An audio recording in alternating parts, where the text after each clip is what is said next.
एक दफ़े की बात है कि एक फ़कीर झूमता हुआ गांव में गुजर रहा था और वो अपनी मस्ती में मगन था। उसे किसी से कोई परवाह नहीं होती थी, कोई मतलब नहीं होता था। हमेशा गाता रहता, झूमता रहता और अपनी मस्ती से जा रहा था।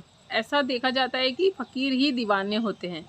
उन्हें दीन दुनिया से कोई भी मतलब नहीं होता है और बहुत मस्त अपनी मस्ती में मगन रहते हैं। तो ये फ़कीर भी उसी तरह था, खूब अपनी मस्ती में मगन था। लेकिन आसपास के गांव वालों को वो पागल प्रतीत होता था। गांव वालों को फ़कीर की बातें पागलों जैसी महसूस होती थी। तो एक दफ़ा गांव वालों को बहुत गुस्सा आया और गांव वालों ने सोचा कि कुछ ऐसे करते देखते हैं, इसका पागलपन, इसकी मस्ती ख़त्म होती है या नहीं, इसे क्रोध आता है या नहीं, क्योंकि वह फ़कीर हर वक्त हंसता रहता था।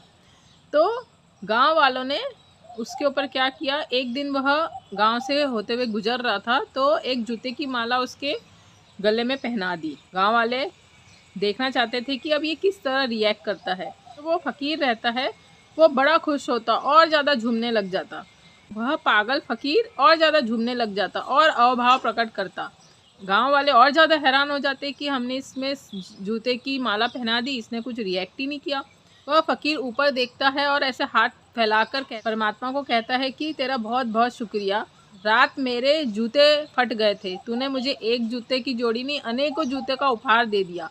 मैं अत्यंत कृतज्ञ हूँ कि मुझे एक जोड़ी जूता चाहिए था, तूने तो यहाँ पे कई जोड़ी मुझे जूते की हार माला पहना दी। गांव वाले और ज़्यादा परेशान और चिंतित हो जाते हैं कि ये फ़कीर को कोई फ़र्क ही नहीं पड़ता। तो फ़कीर अपनी मस्ती में वह जूते की माला उतारता है, हाथ में लेता है, फिर निकल पड़ता है बिना कुछ किसी को कहे।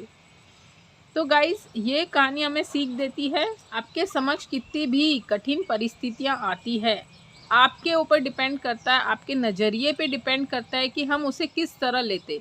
हो सकता था अगर वह फ़कीर सच में भक्ति में नहीं होता, वह अपने परमात्मा की भक्ति में लीन नहीं होता, एक नॉर्मल आम इंसान होता तो तड़क जाता, भड़क जाता, गुस्से में आग बबूला हो सकता था, मारपीट कर सकता था।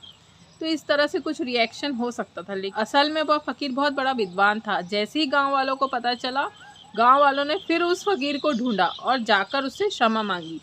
तो गाइस, इससे हमें यही समझ में आता है कि सामने कितनी ही बुरी परिस्थिति हो, हम पे डिपेंड करता है कि हम किस तरह उसे देखते हैं, हमारा नज़रिया क्या होगा।